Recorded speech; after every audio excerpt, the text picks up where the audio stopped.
Alejandro Encinas, senador y presidente también de la mesa directiva de la Asamblea Constituyente para la Ciudad de México. Antes que nada, muchas gracias por esta conversación. Al contrario, Ricardo, siempre es un gusto estar contigo. Alejandro, ¿cuáles dirías que han sido las principales dificultades, para no ver tanto hacia atrás, pero sí las principales dificultades para lograr una constitución?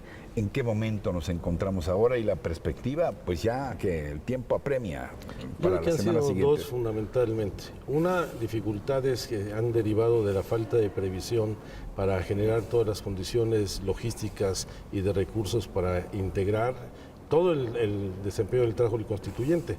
No hubo ninguna previsión presupuestal, no estaban plenamente gastadas todas las instalaciones, todo el apoyo logístico para el trabajo tanto del Pleno de la Asamblea como de sus comisiones, pero afortunadamente esto ya se ha ido resolviendo. Y otras dificultades que más bien son virtudes, porque si bien existe por el momento en la percepción pública de que hay problemas de ausentismo, que los hay pero muy pocos, la inmensa mayoría de las y los constituyentes asisten al Pleno y a sus comisiones, son unos cuantos los que han faltado, y que existe la percepción de que hay algún retraso en los trabajos.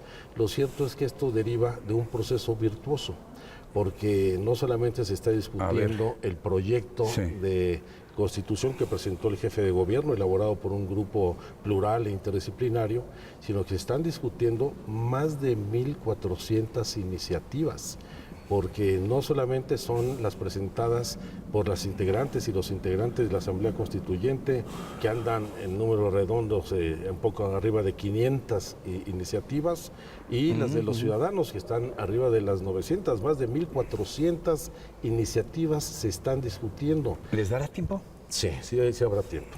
Y además, como parte de este proceso virtuoso, cualquier ciudadano con la convocatoria que emitimos pudo presentar iniciativas sin ningún requisito, se registraron, se publicaron en la Gaceta Parlamentaria, tienen derecho de audiencia y en las comisiones han ido a defenderlas. Entonces, sí hay tiempo. Yo estimo que al día de hoy tenemos un 50% de avance en la discusión en las comisiones de dictamen. Es ese trabajo que no se ve, es el que realmente construye todo el proyecto de lo que será la Constitución, y con una prórroga que dimos para la presentación de dictámenes hasta el día 10 de diciembre, estoy convencido de que vamos a cumplir.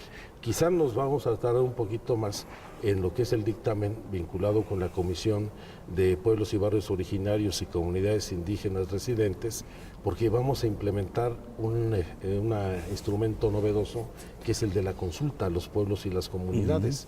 En estos momentos la Comisión de Pueblos Originarios está ya construyendo la base del acuerdo para la convocatoria, y va a ser la primera vez en esta ciudad y en el país donde hay una consulta indígena en torno a la formulación de una Constitución. Que a veces a los habitantes del asfalto se nos olvida que tenemos comunidades indígenas muy importantes en diversas delegaciones, por citar Xochimilco, Milpalta, en fin, todas estas delegaciones donde hay esta presencia multicultural. Cuando hablamos de la Ciudad de México pensamos en esta gran mancha urbana que es la megalópolis de la región centro del país, pero más de la mitad del territorio de la Ciudad de México es zona rural y suelo de conservación.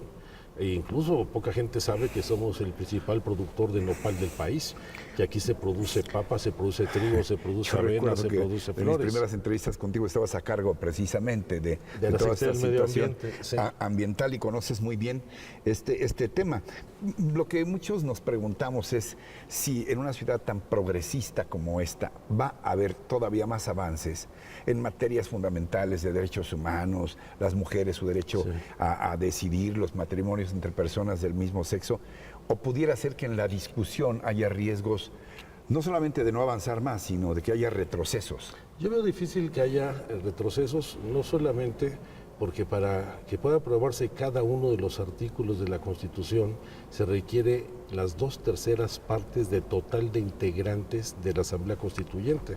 De los 100 integrantes se requieren 67 votos a favor para aprobar todos y cada uno de los artículos. Con lo cual, la conformación que tienen las fuerzas progresistas y de izquierda en la Asamblea impedirían alguna regresión de esa naturaleza. Pero también hay que recordar que ya hay jurisprudencias de la Suprema Corte de Justicia de la Nación en distintas materias.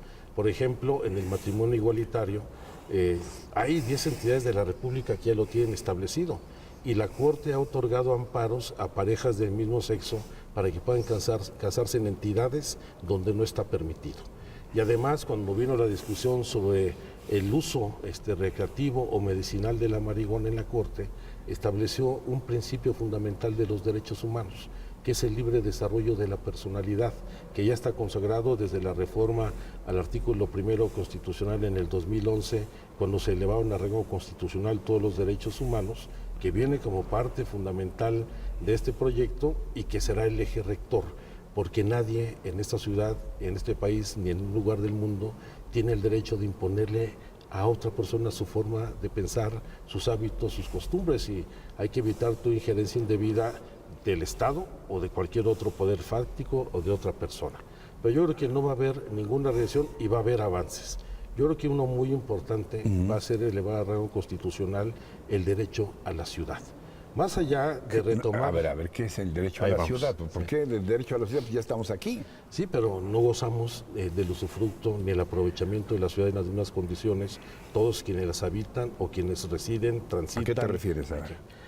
Que más allá de todo lo que es la Carta de Derechos, que ya viene desde la Constitución y los tratados internacionales que se reconocen también en el proyecto que estamos debatiendo, el derecho de la ciudad se concibe como es un derecho colectivo, es el derecho de todos los habitantes a ejercer plenamente el usufructo de la ciudad, que todos tenemos la misma oportunidad de gozar de los espacios públicos, de tener acceso al suelo urbano, de ir desarrollando nuestras condiciones de convivencia en la vida cotidiana, porque es en el espacio público en donde se va construyendo la identidad del ciudadano y se va construyendo ciudadanía.